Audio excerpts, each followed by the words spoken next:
yung problema sa trapiko. Gaano ho ba kahalaga ang sabi nga architecture, urban planning para dito sa mga problemang ito na kinakaharap ng bansa? Nangyari po kasi sa atin when I was 25 years old, 1975 up to 1977, 2 years nagtrabaho ko sa government projects as payback sa scholarship grant ko ng United Nations sa UP, sa UP. And fortunately, inassign ako as team leader, senior planner sa Metro Manila Transport Land Use and Development Planning Project. Kung maalala ko, we had more than 300 recommendations. Like sa light rail transit, kaming unang nag-recommend yan. And supposed to be by 1992, natapos na 8 lines. By 1992. And I was told by experts from Singapore, they were telling me in 1984, we had one of the best light rail transits in Asia. And balita ko, the past 16 years, ni isang train walang nadagdag, 16 years. So nung ginagawa namin Metro Plan Manila, we were about 60, 20 foreign experts, and I was team leader and senior planner. We had a tinawag namin do nothing scenario. Pag hindi sundon yung mga rekomendasyon namin, magiging catastrophe. Catastrophic traffic, catastrophic flooding, and so on. So nakita namin, pag walang ginawa ng gobyerno, catastrophe. Even addressing the hazards before they become disasters. Kasi 90% cheaper if you address the hazards through architecture, urban planning, engineering before the disaster happens. It's more expensive yung solve it after the disaster. So transportation and traffic, nakapagtrabaho na tayo sa 39 countries, including Dubai. After Metro Plan, I was name hired, hindi man ako nag-apply, na maging architect, urban planner sa Dubai para bring Dubai from the third world to the first world in less than 15 years. Nagawa nila. And pagbalik sa traffic, let's say sa Dubai, progressive countries and cities in the world, yung transportation corridor is may sharing. 1/3 for trees and landscaping, 1/3 for pedestrians and bicycles, and only 1/3 for the moving traffic lanes. And if you look at EDSA corridor, is how not to do it. You look at Metro Manila, how not to do it. Let's say dito sa Makati, the Makati Central Business District, the daytime population, ewan ko kung mas grabe ngayon, is 11 times the nighttime population. So you have the problem of bringing in the 11 times population in the morning and bringing out in the evening. Bakit? Kasi ang urban planning is balance. Here in Makati, jobs and housing are not balanced. Executives of Makati, employees of Makati are priced out, hindi ma-afford ang housing sa Makati. And to make matters worse, nakuha natin nung colonial period ng Spanish government, intramuros, extramuros. If you're ilustrados principalia, mayaman ka, konektado ka, intramuros inside the walls. If you were an Indio, peasants, or sanglay, extramuros outside the walls. Nung dumating mga Amerikano, si Daniel Burnham, yung urban planner, architect, tinanggal niya yung mga walls. Pero naging Philippine Republic natin, tayo, binalik yung walls. So, mga ibang central business districts in the world like London, Paris, New York, Hong Kong, Tokyo, Singapore, when they have central business districts, every 70 meters or about 200 feet, may access roads. Sa central business districts natin, let's say ng Makati CBD, Ortigas Center, it's surrounded by gated communities, mga intramuros. That's why if you're an employee of the Makati Central Business Districts or maybe Ortigas Center, if you 40 years of economic life, you would have wasted 30,000 to 40,000 man hours in traffic. So kasi mali yung mga ginagamit natin formula. Road engineers lang nagdi-design ng roads natin. Nung nasa Dubai ako, as urban planner, una kaming kinukonsulta as urban planners, architects, landscape architects, transportation planner, traffic engineer and traffic management specialist. And kasi yung transportation policy natin mali rin. Only 2% of Filipinos daw own cars. 100% of Filipinos are pedestrians. Pero hindi ginagawa yung mga sidewalks. Puro para sa kotse. At mga sidewalks, Mga sidewalks ginagawang parking o mahuhulog ka sa manhole. So elsewhere in the world, there are 20 kinds of urban transport. Number 1 is walking. Number 2 is bicycles. Number 3 up to maybe number 18 is public transit. Buses, trains, zero ride and all of that. Dito, dahil mga nagplaplano ng natin, gusto nakasakay sa kotse. And the leaders should be the exemplars, not the exempted. Halimbawa si former Mayor Bloomberg ng New York. Naglalakad siya sa public transit. Si Lee Kuan Yew ng Singapore, he walks in public transit. And when leaders of a country walk and take the public transit, it's a first world. Kung nakakotse, ang dami pang bodyguards, that's a banana republic. That's a fourth world country. And our leaders, they should be the exemplars, not the exempted. Sa ngayon ho kasi, hindi natin maikakaila. Napakaraming mga sasakyan sa kalsada. Yung ating mga, sabi nga, daanan ng mga sasakyan, hindi din naman ho sila lumalapad, hindi sila lumalawak. Mali rin yung you put more roads, you invite more cars. And lessons from the mistakes of Los Angeles. Kasi when we became a Philippine Republic, kinalimutan natin yung Burnham Plan. Walkable, bikeable, wide boulevards, lot of open spaces. Si Burnham noon, 1905, plinano niyang Manila, 1905, Chicago, 1909, and Baguio. Ang inspiration niya, Paris and Venice. Paris, the wide boulevards, River Seine, Pasig River, and then the Esteros of Manila, yung canals of Venice as transportation corridors pati. And Manila Bay as the Bay of Naples. We're following the Burnham planning principles while the Americans were here. Nung naging Philippine Republic tayo, we copied erroneously Hollywood, Los Angeles, and Beverly Hills. Pero ilang mayor na nakausap ko na ng Los Angeles, it's a planning mistake daw. Kaya nung OPEC oil crisis of 1973, yung mayor ng Los Angeles, local government, binuksan lahat ng villages. Bawal na ang gated communities. Kaya lang may CCTV cameras. At sa corridor, sumbukan yung lumipad during peak hours. Walang traffic sa inside Camp Crame and Camp Aguinaldo. Bakit hindi nila buksan na lang yung gates nila? And all the parallel roads sa EDSA. Bakit Rockwell Drive? It's a private road. Bakit binuksan ng mga Lopez's yan? And then, Bel Air 2 sa Makati. Ang dating mayor, pinabuksan niya yung San Miguel Village, F. Sobel Street at saka Orbit Street ng Bel Air, parallel to Makati Avenue and Reposo to alleviate yung congestion ng dalawang kalye. Bakit hindi magawa sa ibang villages yan? Siyempre, problema sa ibang villages, security, privacy, and exclusivity. Hindi na uso ngayon na exclusive, it's inclusive. Yung exclusivity, panahon pa ng intramuros, extramuros yan. Kaya we really have to re-educate our leaders of industry and government. Buksan nila yung gates nila. Kaya magbigyan ng gobyerno ng CCTV cameras. Alisin yung mga humps, maglagay ng speed radar. Davao, nagawa yung security with CCTV cameras.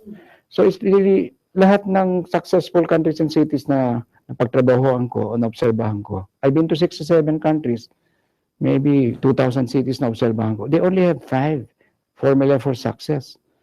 Visionary leadership, strong political will, good planning like urban planning, good design like architecture, and good governance. Yung 5 lang yan. So, maski anong best planning we do, kung walang walang visionary leadership, wala yung strong political will, good planning, good design, good governance, wala rin mangyayari. Kaya timing nga itong responsible media like you, part of nation building, liwanagin na natin ang, let's say, July 1, bago na yung leadership natin. Then, pagdating naman sa traffic, mali rin yung formula. Ayan, ituloy po natin yan. Kasi sabi nga, ang isa din sa hinahanap noong mga kababayan ho natin dun sa leader na papalit dun sa kasalukuyang administrasyon ang susolusyonan na itong problema sa traffic. Pero sabi nyo nga po, pag walang strong leadership at saka political will, visionary leader, parang medyo mahirap. Wala rin. Parang yung mga solusyon dito, we put it forward 1975 to 1977. Bago pa ako nagtrabaho in 38 countries. Nandun na. I-update na lang.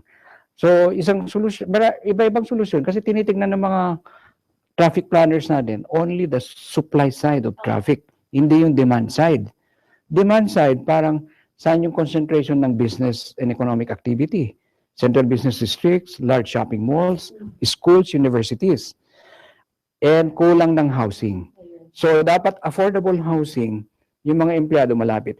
Pati EDSA corridor, I think we have 11 or 13 LRT stations surrounded by gated communities and gated military camps. Another mistake. So elsewhere in the world, kung meron kang transit station like subways and LRTs, you have a higher density around it para you have more people within walkable distance. Yung master plan namin, and we did the architecture of the first 5 towers ng Rockwell, by design, we made it walkable. 49% open space. At saka mga access road, like yung rampa, pababa ng EDSA, ginastusan ng Rockwell yan. Then yung Kalayaan Street, ginastusan nila. So responsible developers, kasi kung maglagay ka ng malaking gusali or shopping mall or malaking buildings, ang impact niyan, tawag nila sa states, impact fees. Dahil may negative impact sa surroundings, gastusan mo yung surroundings. And like sa Rockwell, when dinidesign namin Rockwell, there was a survey done. We Metro Manilans, we walk only 400 meters or 5-minute walk. So, I think Singapore yung ginagawa yan. Self-contained yung mga walkable areas. Kasi yung traffic engineers na, initignan yung land use and transport, yun ang nagdi-demand ng traffic. Halimbawa, Makati, 1990, inallow 4 times ang density. Kasi nung araw, until 1989, ang dito kung saan tayo sa Central Business District, for every square meter of land, you can build 4 square meters of building floor area. Ginawang 16 times. Naging 4 times. So the capacity of access roads coming into Makati and transportation, hindi naman naging 4 times, hindi na dagdagan. Kaya yung tiklan yung demand side. So, alimbawa, Quezon City and the suburban areas, tulugan lang. Why don't we put employment centers, job centers, kung saan yung mga dormitory towns and cities? And nung isang term paper ko sa Harvard, Manila Megalopolis 2020, ma-integrate ang Metro Manila, Central Luzon, and Calabarzon, will need 3 international airports.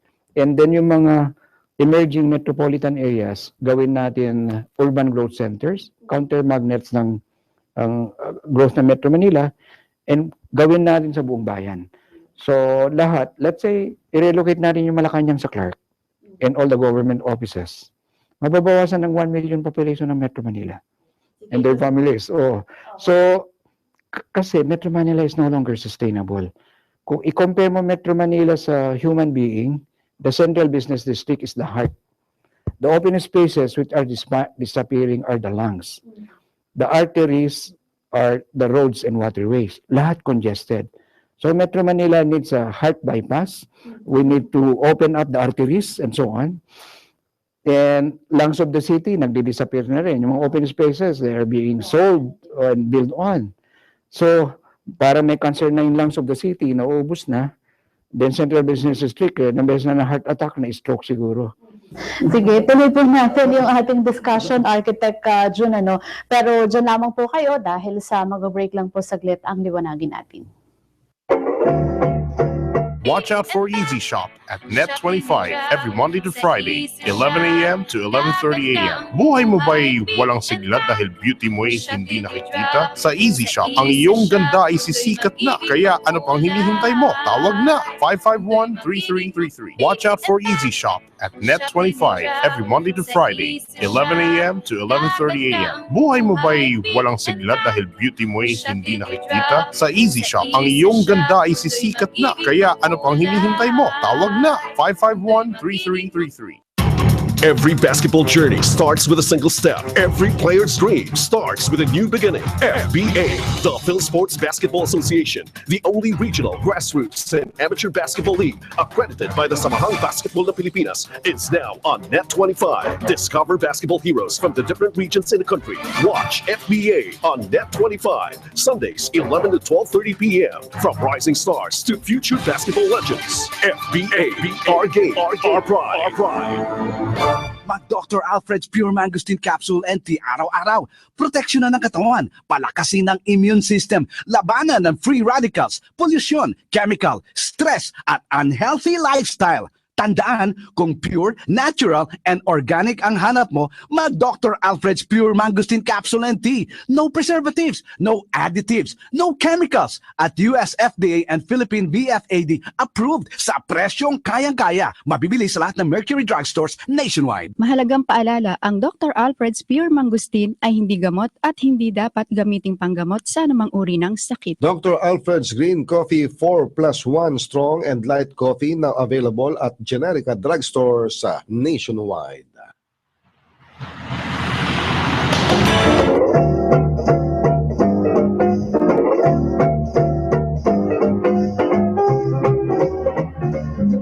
Hello, darling. This is Louis, darling. It's so nice to have you back where you belong. Nagbabalik po ang liwanagin natin at kasama pa rin po natin si Architect June Palafox. Taking off po dun sa iniwan nating discussion. Sabi nyo nga po kasi talagang napaka-importante na dapat masolusyonan ang traffic. Pero ano ho ba yung maisasuggest ninyo? O sabi nyo nga, since you're 25 years old, nagbibigay na kayo ng mga suggestions. Pero ngayon kasi parang napaka-worst na ho ng problema natin sa traffic. Dito pa lang sa EDSA, going to Makati from Quezon City, 3 hours na ang ginugugol ng isang commuter. May nakikita pa ba kayo na na paraan para resolbahin itong traffic issue? Zero gawin, starting July 1, ano magagawa ng new leadership? The first 100 days. And then, immediate action program. And then short term. And then medium term, maybe medium term could be 2021, when the Philippines will be 500 years old. Then long term, 2030 to 2050. Because by 2050, there will be 15 million more Filipinos. And 70% of them will go to the cities. And majority will come to Metro Manila again. Immediate action na naiisip ko, yung congestion charging, recommended na pa namin 1976. During peak hours, congested streets, you pay like a toll. Dubai, ginagawa na yun sa Dubai. Every time you cross the bridge ng Dubai Creek, you pay about 60 pesos. Every time you enter Dubai from the other Emirates, from Abu Dhabi or from Sharjah, you pay about 60 pesos also. 1976, pinapos na natin sa Metro Manila yan. We would have been 1 year behind Singapore, congestion charging. And the rest of the world may congestion charging yan, pati Jakarta, many, and Dubai. So let's say during peak hours, doble ang bayad sa North Expressway and South Expressway entering Metro Manila. And then off-peak hours, discounted. Then getting out, walang bayad. So it's a no-brainer. You don't have to be a genius to think of that. It's from the Department of Common Sense. Pero bakit ho hindi na-appreciate yung ganong suggestion? Water transport. From Manila Bay, the different towns and cities along Manila Bay, Cavite, Metro Manila, Bulacan, and Bataan. Ferry boats and navigate through Pasig River and Laguna Lake. And then the towns of Laguna Lake, you have the option to use the water transport. And then we make our cities more walkable and bikeable. And mabawasan pa yung pollution. And ang tagal ko ng proposal yan. Oh. And what seems to be the problem po? Yun nga, lack of political will, nabanggit ninyo visionary kanina. leadership, good planning, good design, and good governance. And we should elect leaders who are not integrity challenged and who are not intellectually challenged. Have you seen someone like that dun sa mga kumakandidato po ngayon? Like Dubai, no? The rulers of Dubai. May permits must be given in 1 day. Oho. Yung nag-approve, kung may problema siya sa permit, he has 2 weeks to justify his objection. Kasi sabi ng ruler ng Dubai, the businessman, the one applying, it's his own name, his own money, his own land. So siguro na pag-aralan niya yung project niya. Dito, hinahanapan ka na mali para other considerations. Ganun. So, I think 42 signatures to put up a development here. 32 signatures for the horizontal development, land development. 12 signatures for the buildings. So, 44 obstacle course for corruption. Sabi ng government po, tinrim down na lang nila yan into 17. Pero ganun pa rin. Sabi ko, corruption, napag-aralan ko sa Latin seminaryo, core, the heart, rapture, to break the heart. So we are a broken-hearted society. Or corrupture, breaking down together as a nation. And if you fight corruption, in my faith, it's a corporal works of mercy. You get graces for fighting corruption dahil the worst sufferers of corruption are the poorest of the poor. The 28 million hungry Filipinos. So, you're saying, architect, na interrelated din ito? Interrelated na. Corruption, criminality, climate change, transportation and traffic, poverty, pollution, too much politics, the police, housing and healthcare, environment and education, and infrastructure and incompetence. So, traffic is not just a simple problem lang po pala. Kasi tinitignan ng mga decision makers natin, bias sila sa automobile. Car owners nga lang daw, 2% lang. But once you leave your car, you are a pedestrian. Hindi nila i-fix yung sidewalk. Sino kayang kumikita sa mga sidewalk vendors? Sino kayang kumikita sa mga nagpa-park sa sidewalks? Baka may kumikita dyan. That's public space for pedestrians. Para bang wala nang respeto sa pedestrians, especially yung they look down on the chinelas crowd. And we talk about inclusive growth.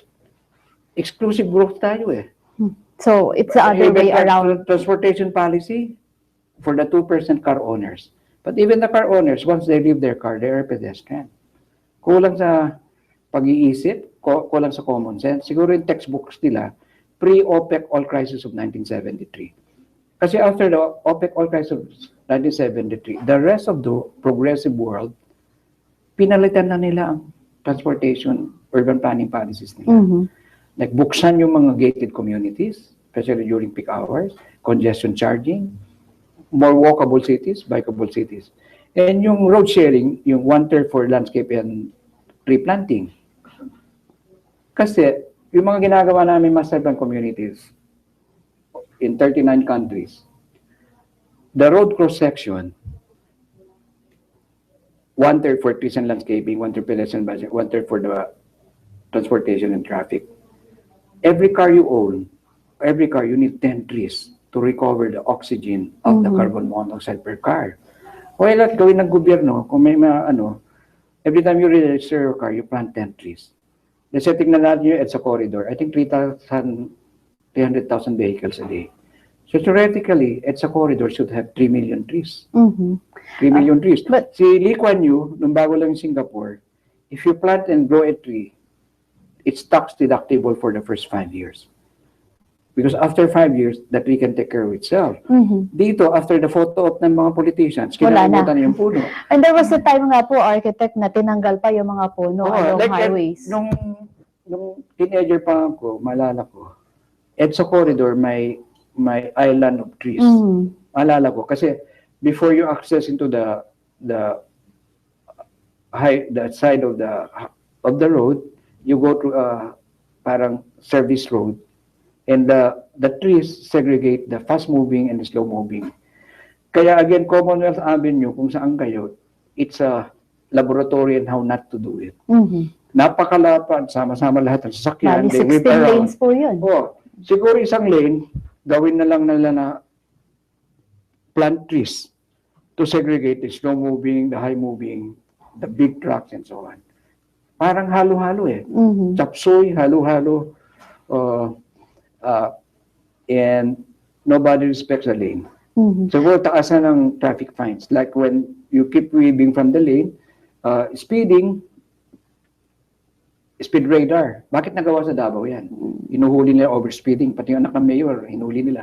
Sabi niyo nga, may political May will. political will. Oo. Pero speaking of Commonwealth, kasi parang just recently ay nag-launch po ng experimentang MMDA.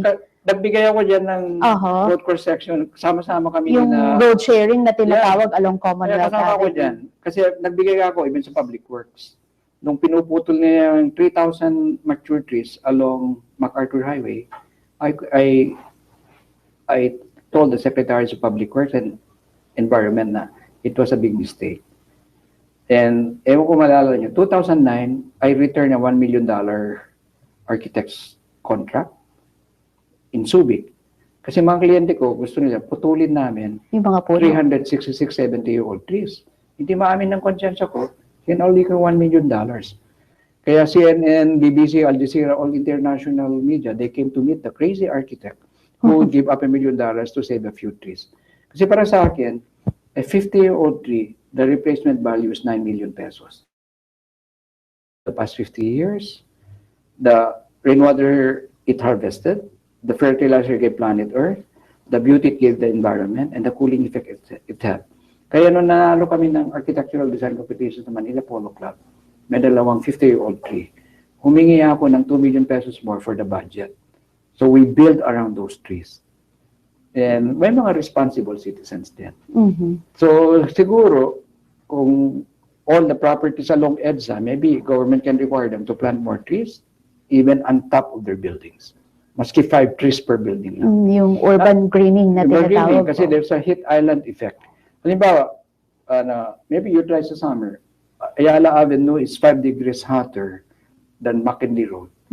Kasi McKinley Road, there's a lot maraming of acacia trees. trees. Oo. And it's in the codes na of New York, Singapore, Dubai, yung green urbanism, green architecture. I'm a member of the US Green Building Council. And green architecture, yung pinakabagong building ng Asian Development Bank, kaming architects of record dyan, green architecture din. Ayan, sige po. Sa ating pagbabalik, architect, pag-usapan naman natin yung urban planning. Dahil sa parang for a while, talagang ito talaga yung isang malaking problema sa Metro Manila. Bagamat ngayon, tag-araw tayo, dadating na, mabilis na lumilipas ang panahon, darating na uli yung tag-ulan at magiging problema na naman ang pagbaha. Pero itutuloy po natin yung ating discussion dyan. Magbabalik po ang liwanagin natin. Engineer Reggie Lim po, 58 years old, 13 years nang diabetiko. Bukod sa panghihina, natakot din akong maputulan ng paa. Kaya sinunod ko ang payo ng aking doktor. Iniwasan ko ang matataba at matatamis na pagkain at soft drinks. Sa halip, Charantia na ang iniinom ko araw-araw mula pa noong 2003. Charantia, purong ampalaya. Rekomendado para sa diabetiko. Ngayon, bumalik ang sigla ko at dalawa pa rin ang paa ko. Basta ampalaya, Charantia. Ang Charantia ay mabibili sa Mercury Drugstore at sa iba pang butika at supermarket. Mahalagang paalala, Ang Charantia ay hindi gamot at hindi dapat gamiting panggamot sa anumang uri ng sakit.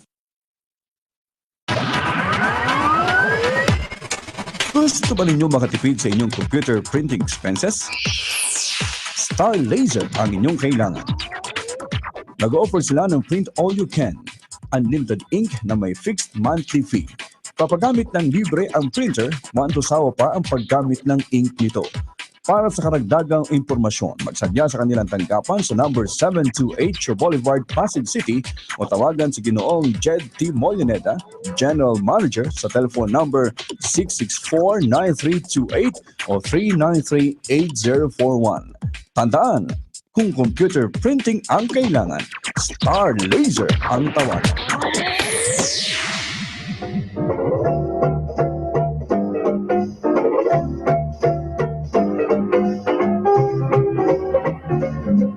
Hello, darling.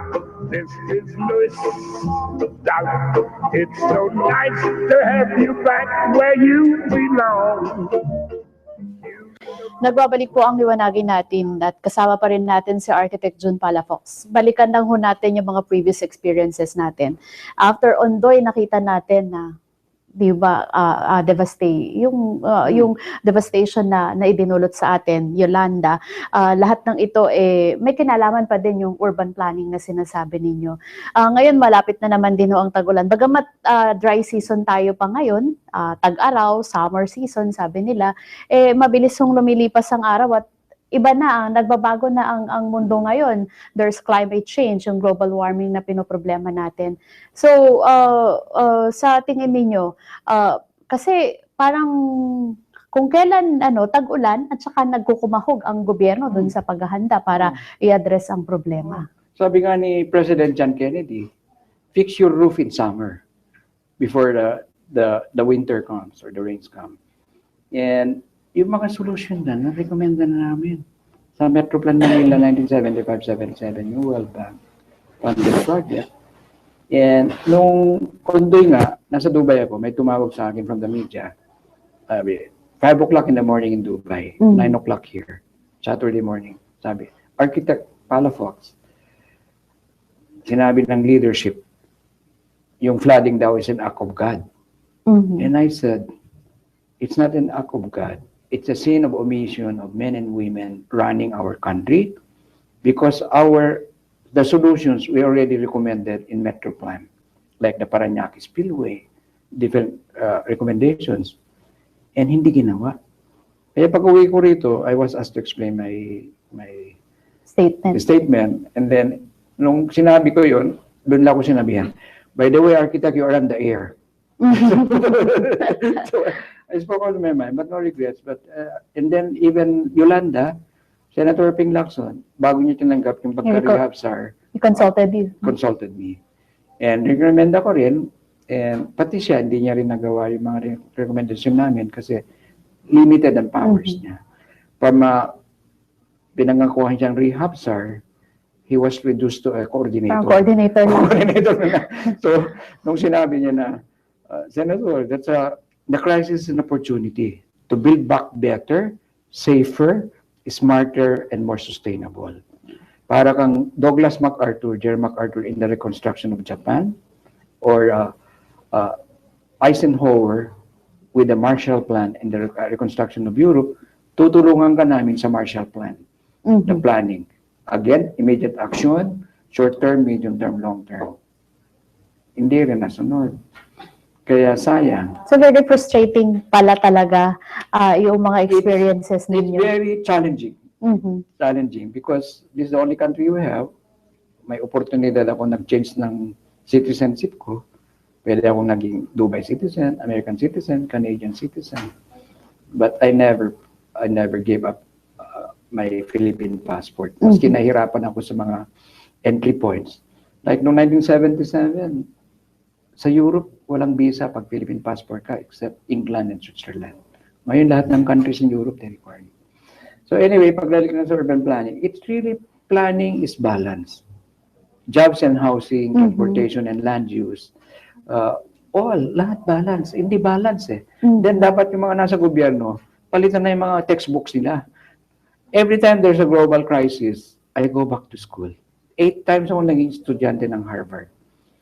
And nag-lecture ako bago naging estudyante to unlearn the mistakes of the past and the best practices. And ang kagandahan ng mga Amerikano at mga European professors, they share their mistakes and lessons learned. In our part of the world, tinatago yung mistakes. Ayaw kasi. Huling-huli na nga. Oo. Ayaw sabihin na nagkamali. Nagkamali. At pag nahuli na, ituturo sa iba. Naka-epoxy sa upuan. Kaya people ask me, how come I keep studying? Even past 6 years old, I still go back to school. And for me naman, just like this opportunity to share, for me, when you share your knowledge, you become a better expert of the topic. And like addressing the hazard before they become disasters, we might be saving millions of lives and billions worth of properties. And so on. So it's an opportunity. Yung traffic problem daw, somebody quantified it. How many billions of pesos lost opportunity per day? It's worse na raw than corruption. Corruption daw is $15 billion a year. Ang lost opportunity sa traffic daw is maybe 50 billion But dollars a year. government is saying the traffic is a sign of progress. No comments. You're not doing your job. I'm sorry Okay to lang say, kung- I'm a taxpayer. Aha. Every peso I earn, 32 centavos goes to the government. And nung nasa Dubai ako, tax-free ang Dubai. Sa Dubai, walang personal income tax. Value-added tax na. Ako, sana wala na ng income. Kasi the smugglers and the corrupt, they don't pay taxes. Tayo na sumusunod Automatic sa batas, deduction. nagbabayad tayo, pero the smugglers and the corrupt. Corruption smuggling is tax-free. Walang income tax. Gawin ng abolish ang customs. Free port ng buong Pilipinas. So pati yung mga nagtratrain na sila dito kasi dadami ng job. Like Dubai, 90% are foreigners. For every Dubai citizen, there are... Oh, it's a no-brainer. Job generation. Job generation pa, poverty alleviation. Dapat siguro isisirin natin na, let's say, bawal mag-own ng properties ang foreigners. Let them improve our islands, then after 100 years, they give it back to us. Like, sabi nga nila, Philippine Air Force, all air, no force. Philippine Coast Guard, all coast, no guards. And if you rotate the map of the world, the Philippines right in the middle. Previous centuries, the center of trade and commerce was the last century. This century is Asia Pacific. And strategic location.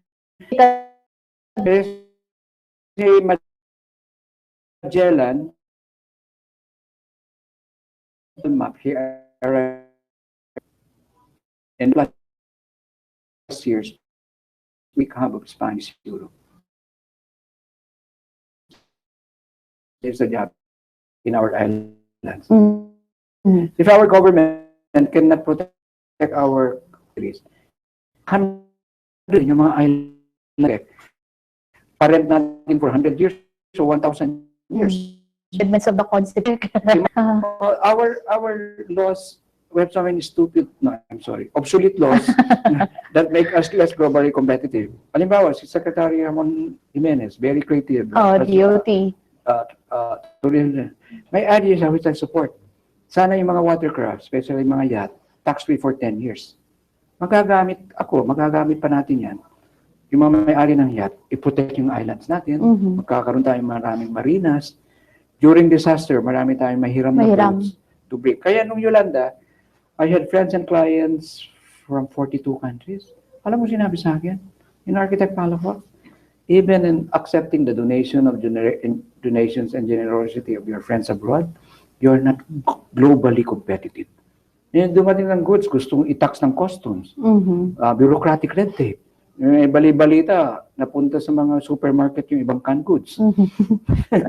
Yung mga blankets, napunta sa mga kung saan-saan napunta. Itinabi, pinalitan ng ukay. Pati pa naman yun. Tapos gumawa ng bank houses. Nagsalita ako, pinagalitan ako ng some senators for saying the bank houses were substandard, not fit for human dignity, undersized, and not gender sensitive. Pinagalitan ako sa Senado. Pero nagsalita yung spokesperson, pareho ng sinabi ko, in-admire pa siya. So, colonial mentality, kailangan for...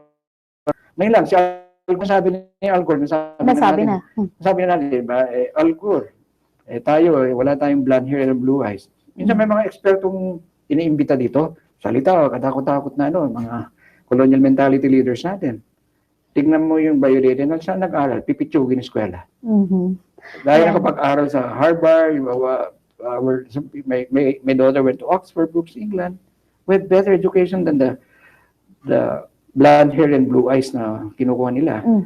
So, tayo mga Pilipino, may solusyon tayo. Going back dun sa issue po ng, sabi nga, mga kakulangan sa urban planning which causes floods pagdating ng tag-ulan, may short-term solution ba kayo nakikita? Marami. Like, of course, linisin yung mga waterways. May corruption daw on dredging. Di supervise mo, napakwantify naman yan. Kaya ayaw na nila mag-dredge. may kontrata tayo sa Belgian firm, Kinancel. kinancel kasi may corruption na. Tapos may pinalit na project, I think better yung kontrata with the Belgians. Kasi yung IPPP ngayon. IPPP na ngayon, 700 reclamation. Saan pupunta yan? Sa mayayaman na naman. Proposal ko noon, 30% for the urban poor, 70% for the urban rich, if I may call them. Then the profits may cross-subsidize the 30% urban poor. Kasi yung mga victims ng Ondo hanggang ngayon walang bahay. So proposal ko noon, any project on Laguna Lake, if you create new urban land, 30% must go to the poor. Because we have 20%, 28% poor. Wala, hindi naman tayo pinakinggan. Yung Paranaque Spillway. Yung Napindan Channel.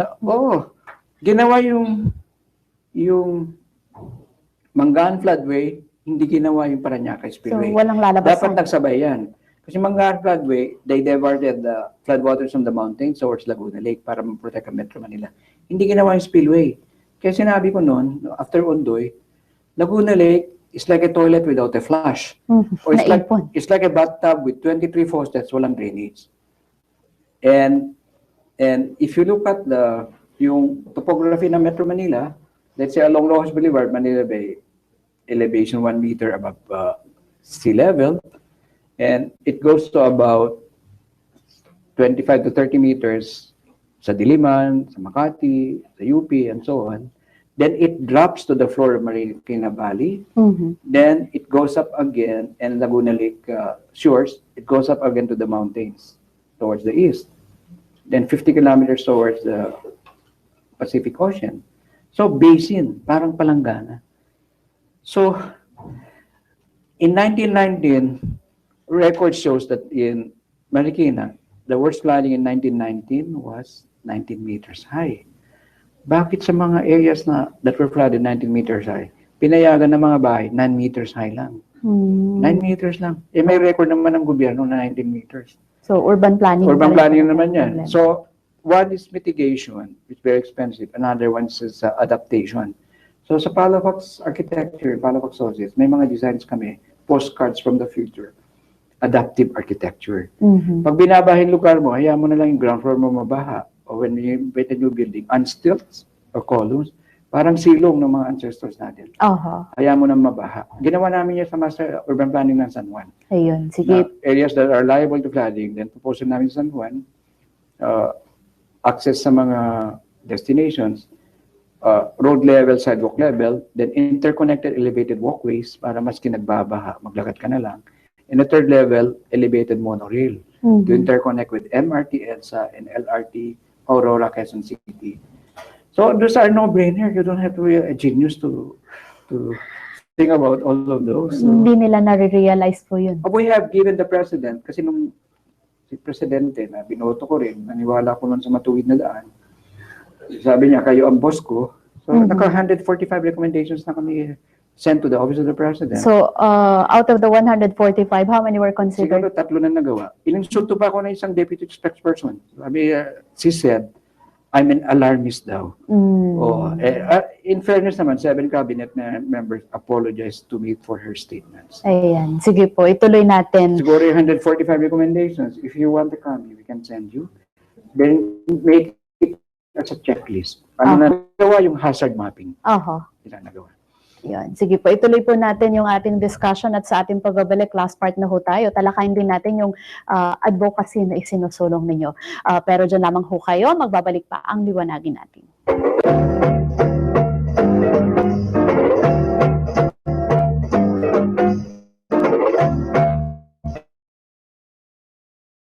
Every basketball journey starts with a single step. Every player's dream starts with a new beginning. FBA, the Phil Sports Basketball Association, the roots in amateur basketball by the Samahang Basketball ng Pilipinas, is now on Net25. Discover basketball heroes from the different regions in the country. Watch FBA on Net25, Sundays 11 to 12:30 p.m. From rising stars to future basketball legends. FBA, our game, our pride.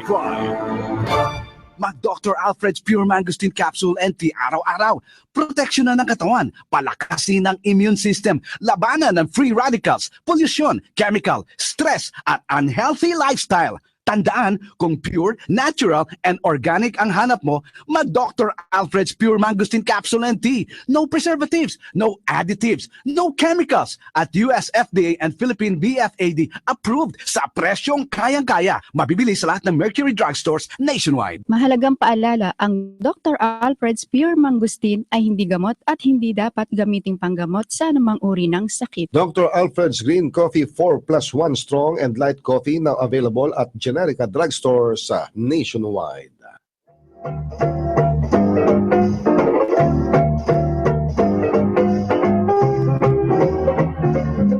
Hello, darling. This is Louis, darling. It's so nice to have you back where you belong. Nagbabalik po ang liwanagin natin. Last part na tayo. Napaka-interesante nung aming pinag-usapan ni Architect Palafox. Sabi nga, kulang ang 1 oras para i-discuss ang lahat ng bagay. Pero sabi nga, sa maikling panahon, kahit papaano na i-share po ninyo yung mga dapat malaman ng ating mga taga-subaybay. Can you tell us or elaborate to us yung advocacy po ninyo na postcards from the future. From the future. And guest speaker na ako in 19 countries. Present ako in Postcards from the Future. And even here in the country, we're taking pictures of the uglification of our cities. And because I think one reason for that is yung mga built environment natin, infrastructure, buildings, and so on.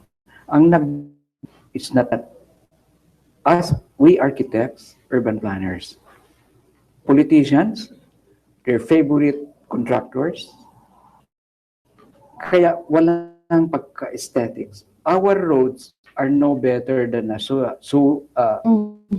to connect points A to B.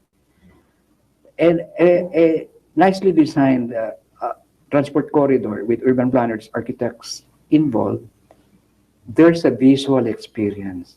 Parang Rockwell Drive, magkaka doon, o Paseo de Rojas. There are trees, you feel positive. There's a strong sense of entrance, a strong sense of arrival, and hopefully a strong sense of place. Dito, everybody, you know, like I asked our people here now who lives in 3 hours away. Imagine when they arrive to work, ano na sila? Exhausted. Exhausted na. So yung mga naplano namin like San Juan, San Vicente, Palawan, tourism plan for Ilocos Norte, Balanga, Bataan, meron bang small city in Misamis, Tangog, ginagawa na namin yun na postcards from the future. Reno drawing namin, we take snapshots of the future. We visualize it as architects, urban planners, urban designers, how they should look like. So instead of, kasi people write about postcards from the past, when the Americans were here, when the Spaniards were here. Ako naman, postcards from the future. Because our present day, it's uglification of our cities. Sorry to say that. And even nung nasa Dubai ako, gumawa guidelines for billboards. Start setting as inflicting visual damage. Visual pollution. Visual for every school 11. I went back to school again. The pub, and that not scared of walls because criminals are scared of windows because behind the window is a potential witness. And when there are more eyes on the street, there's less more criminality. Until now, pag-iisip natin, intramuros, extramuros pa rin. Then, so, postcards from the future, like, you can start with our streets, the 1/3 trees and landscaping, 1/3 pedestrian bicycle. It can unify the whole country. Like, even yung mga along waterfront is a front door of development. In Dubai, kinulang kami noon sa waterfront, 70 kilometers lang. So, the rulers of Dubai, they created the Palm Islands. But artificially, 2,000 more kilometers of waterfront. We have the third longest coastline in the world, longer than the USA and the continent of Australia. And yet, we treat our waterfronts as back of the house, basurahan. Mhm. And so, hopefully, our postcards from the future, it's a subtle way of educating our leaders who doesn't have the good taste or the political will or the visionary leadership to beautify our built environment and make them more functional. Mhm. So we'll be launching this, and the postcards in the future, a very important milestone is March 16, 2021, when the Philippines will be 500 years old as a Christian country, 500 years 500 years old old. as the Philippine Islands. So we can unlearn from the mistakes of the past, and hopefully what we're doing at Palafox is we can also be mentors of future generations. And Mhm. thank you to Net25. You are one of the platforms that we can reach more people, especially the millennial generation, the Generation X, who will be our future leaders. Mhm. And it's part of nation building, love of country. And as I said, it's even at Palafox Associates, every project we accept, we have a 5 guidelines. People first, or social equity, planet Earth or environment. Then we can talk about profit, prosperity, and economic goals. Then we have added culture, history, and heritage. And then number 5 is spirituality. Tell our architects, planners, colleagues, staffers here, if we do a good job, let's think of the beneficiaries. If we do a lousy job, think of the sufferers. Mhm. And that's have been motivating us aside from nation building. And it's not too late for the Philippines. It's not too late because God has blessed us with so many things, if I may mention them. We're number 1 in the world. The Philippines number 1 in the world in marine biodiversity. Mhm. We're now number 1 in sailors, seamen. We're now number 1 in call centers. I'd like to believe we're number 1 in musicians. Because the 6, 7 countries I've visited, I always see Filipino Filipinos. musicians. We're number 2 in the world in geothermal energy. We're number 2 in the world in BPOs. We have the third longest coastline in the world. Sabi ko nga, Dubai, 70 kilometers from waterfront, kaya ginawa ng artificial waterfront, the Palm Islands, in the map of the world. We're number 4 in the world in gold reserves. We're number 4 in the world in shipbuilding. We are number 5 in the world in all other mineral resources. And we used to be number 2 in Asia, second only to Japan, from the 1930s to 1970s. And the Philippines is 400 times the size of Singapore, 350 times the size of Hong Kong, 8 times the size of Taiwan, South Korea. Mhm. And what happened? What brought us down? Criminality and climate change not being effectively being addressed. Mhm. And the worst not addressing climate change are the poorest of the poor. So I feel we can get graces from God if we address corruption, criminality, and climate change. Mhm. Because the worst sufferers are the poorest of the poor. It's helping the poor. Yeah. And through postcards from the future, so we take snapshots of the future, how our country, our communities, our cities should look like. And I see hope in it. People ask me, how about people in government, like local government leaders? And I tell them, I think 10% of the 1,600 mayors and governors are very good. And somebody asks, about the 90%? They can be better. Ayun. And after Ondoy and Yolanda, sabi nga po, the big challenge is yung ating adaptation. ano? Adaptation. Yeah, both, kasi yung, like, good news, Public Works has announced there's now a master plan for flood control and drainage in Metro Manila. Bad news, it will be completed in 2035.